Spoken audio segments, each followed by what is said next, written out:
Welcome to the Jill on Money podcast. It is Friday, May 14th, and we're going to change things up a little bit because we got a slew of questions from you folks about inflation. You probably heard that both the consumer price index and the producer price index were up pretty dramatically. And I want to just peel that back a little bit so you have a better understanding of what's going on. First, let's get into a couple of definitions. Producer prices, those are prices paid at the wholesale level. Consumer prices, prices paid at the, get it? Consumer level. All right, let's focus on the consumer price index, although both have been rising.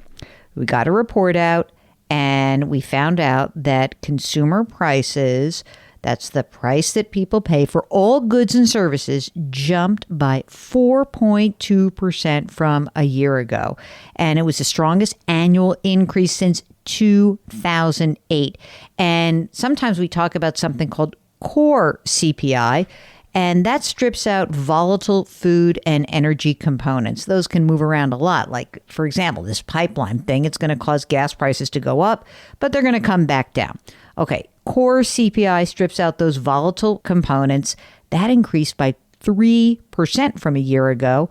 It's a 25-year high. So what's going on? Prices have been rising. Why? Because we are talking about depressed numbers from the onset of the pandemic last year. At that time, the economy was frozen, right? Prices plunged, and we also had some supply issues. If you remember, it was in April of last year when oil prices dropped into negative territory. And it got so bad that oil producers had to pay buyers to store the oil that suddenly nobody wanted. And it's not just energy, though. When we look back, so many big ticket items like new and used cars, appliances, and furniture, even the price of an Uber ride or a hotel room or airfares, rental cars, everything is going up. And I think what's important about this is a concept that I've been calling, it's easier to freeze than to defrost. I find this myself. I throw some meat into the freezer. It's great. Then I want to use it. I don't take it out in time and I want it to defrost faster, and it's always a pain in the neck. Well, this is the way to think about where we are with some of these supply chain issues. So we have the first part, which is it is a bad comparison to say prices were so low last year. Where are they a year later? They're obviously going to be higher. But this supply chain stuff, it is real. And we had those issues before the pandemic. So what happened? Just think about it. A year ago, we had all these new protocols shutting down of the economy, a surge in demand for goods, not services, but goods. This caught producers off guard. It caused a shortage of shipping containers. We saw backlogs at ports. We saw that all these transportation networks were really under pressure as everyone seemed to be buying everything online instead of inside a store. Okay, so I think the big question now is, where are we going from here? Will prices keep rising? And I think the answer is they're probably going to rise for the next few months. I know that we've talked about inflation in the past. Forget about this pipeline issue. If you looked at this report, gas prices are up nearly 50% from a year ago. If you look at where we are with inflation, it is actually below where it was for most of the 2000s and prior to where it was before the pandemic. That doesn't mean we're not going to have prices to increase. That's not going to mean that. It's going to mean that we have these prices that are pretty high for a while. And, again, some of these issues will get better, probably in the next year or so. But we're not going to suddenly find more lumber because all these sawmills shut down last year because they didn't think anyone was going to buy a house. Lo and behold, everyone was buying houses. Price of lumber is up over 400% from a year ago. In fact, lumber prices alone have pushed the price of an average new single-family home by about $36,000. Just lumber. All right, so where do we go? This has a lot to do with us. Consumer expectations can be self-fulfilling. here's how it works. If you're worried you're going to pay more for housing or gas or groceries or utilities, just look at these people who are lined up for gas in the Southeast. They drive prices even higher because demand pushes that up. But if we see more sustained price increases, then you might see demand for wages to rise. That worry about rising prices can be self-fulfilling because we kind of cause the whole cycle to become exacerbated. Now, officials, they are brushing aside these worries. Fed Chair Jerome Powell said, you know what? We think it's going to be transitory or just temporary. We don't think that we're going to see sustained inflation. Janet Yellen says, don't worry, we're going to see this all settle down. It's going to be okay. I don't know what's going to happen. I just have a notion that in the short term, prices are rising. We haven't seen the last of kind of what's going on even with labor shortages, because that seems to be part of this whole process that, if you can't get enough people to work for you, and what are you going to have to pay more in wages? I don't know. I think we have a little bit of inflation cooking around for a while. We will see when these things settle down. And with that, let me get to some of your questions. Okay? Just do just a few today, because I did a whole inflation monologue. Sarah wants to know about retiring early. She's 44. She's got a few rental properties. She says, I think it'll bring in enough money to allow me and my partner to get out of our day-to-day jobs. I've recently sold a house. I've got a bit of extra cash. I'm considering paying off the primary home to avoid the 3.875% interest, and that would also lower my monthly expenses. The other options would be buy another rental property or give some money. I think she means invest some of this money with a company that does that. I know there's more potential with the latter two options, but since I'm already set up with properties that I'm going to have to pay capital gains taxes on, I wasn't sure if I should go with one of those options. Oh, I need to know more about you, Sarah. I don't think I would pay off your primary mortgage. I mean, look, if you have rental properties, I wonder, do you have mortgages on those rental properties? Sometimes having rental properties with no mortgages actually isn't the best way to manage them. I also would be worried about paying down your mortgage on your primary because it's nice to have the liquidity. So maybe if you are still working and maybe you could refinance that primary, it might make sense. I don't know about the idea of how much money is coming in, how much money you need. I need more information, Sarah. It's intriguing. You have me, I'm intrigued by what's going on and love to know more about you. Jesse says, I love your podcast and you've answered several of my questions in the past. I'm hoping you'll be able to answer this one too.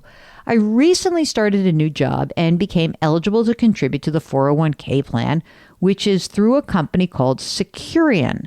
I was shocked when I looked at the investment options, and the lowest expense fund is still over 0.5%. Get this, their S&P 500 index fund is 0.68%. That's crazy. An index fund that's so expensive. I sent a message to Securian customer service about this. They sent me a long-winded document about investment options, about group variable annuity contracts that allow them to charge additional fees. Can you help me understand what this really means? And is it as bad as I perceive it to be? Or do other 401k companies charge similar administration fees that just aren't rolled into the expense ratio? All right, Jesse, it is exactly as bad as you think. You have an annuity as opposed to just a plain old mutual fund investment choice. And that's the critical aspect of the problem here. The structure of what's being offered to you is expensive. Now, that said, if it's the only option or if you have no other way to invest for retirement, then you may be stuck with what you got. The best advice I could give you would be for you to actually think about taking your complaint to other employees and lobbying to get a better plan. That's worked in the past. I've actually seen folks be able to do that, and you may not realize you have more power together to do that. And if not, maybe this is a time where I say, hey, you know what, just put in up to the match and use a Roth IRA for the difference. I don't know. I need to know a little bit more about your own personal situation. But yeah, That's a stinky plan, and I'm so sorry. Employers, come on now. Get better with this stuff. Okay, Chuck says, I love your show. I purchased a non-qualified deferred variable annuity 30 years ago. Wow. I didn't understand the product, and it was a mistake to purchase it. All right, we all make mistakes. 30 years later, we're going to figure out what to do with it now. The total costs are 0.73%, which is low for an annuity. Okay, that's good. Chuck says, I have not annuitized this. There are no surrender charges. Oh, brother, here we go. The value is $1.7 million and the cost basis is $110,000. Here's one of the problems with non-qualified means a non-retirement annuity. But here's a huge problem. You put the money in, your cost basis is $110,000. Now it's worth $1.7 million. And guess what? All of that gain, it's not capital gains. It's ordinary income. And that's a shame. Because had Chuck and his wife taken the same $110,000 and invested it in a group of mutual funds or index funds, it's worth $1.7 million. Now that's all capital gains, a much cheaper tax structure. Anyway, Chuck and his wife, they're retired. They're in their late 60s. He says, I'm debt-free. I don't need the annuity money. We have 3 financially secure children. Our estate planning has been done. I don't like the annuitization options. Should I cash it out and pay the boatload of taxes due and reinvest the money, or leave it for my children who, as you know, will not receive a stepped up cost basis? Thanks. Ugh. Well, I'm glad you don't need the money. I mean, you could leave it to your kids. That's a possibility. I don't know how much money you have. Do you have gazillions of dollars? Maybe you could leave it to charity and leave the rest of the money to the kids. Are the kids in a lower tax bracket than you are? I'd hate for you to pay all those taxes at once. I really would. I don't think I can swallow that myself. You know, you could go to this is going to sound crazy. You could conceivably take all of that money and plow it into an insurance contract. But even then, it's like, I don't want to start the clock all over again and new fees. I think your best bet might be to just leave it to them. They'll pay their ordinary income tax. Maybe their tax bracket will be lower than yours. I think that you don't have great choices, but that's one of the evils of these annuity contracts, and which is that they will convert something that could have been a capital gain into ordinary income. I'm sort of leaning towards keep it. I hope that helps. Well, it's a Friday, and we have a great guest this weekend. Oh, my God, she's fantastic. Wait until you hear this interview with an entrepreneur, author, and all-around cool human being. Her name is Ellen Bennett. She is going to be our weekend interview. You're going to love it. I fell in love with her. I basically begged her to be my friend after I was done interviewing her because I thought she was so interesting. So stay tuned. That's this weekend. And as always, if you have financial questions, just send us an email. Ask Jill at JillOnMoney.com. Ask Jill at JillOnMoney.com. Or if you are on our website, the JillOnMoney.com website, hit the contact button and we will respond. Let us know if you want to come on the air live. Mark will do all the rest. I always like to finish the work week, even though I work 7 days a week. But for most of you, this is the end of the work week. I like to make sure that we do our business. And our business is a reminder that our music is composed by Joel Goodman. Mark Talercio is our executive producer. We are distributed by Cadence 13. And despite all the different things going on, all the good news about the cases and deaths down dramatically, I still think it's a great idea to wash your hands and to please wear those masks, especially if you're inside. Maintain the physical distancing if you don't, especially if you're around people you don't know. And put your hands metaphorically on someone's back. It will make them feel better and it will make you feel better. Thank you so much for listening. We so appreciate that. And we'll talk to you tomorrow.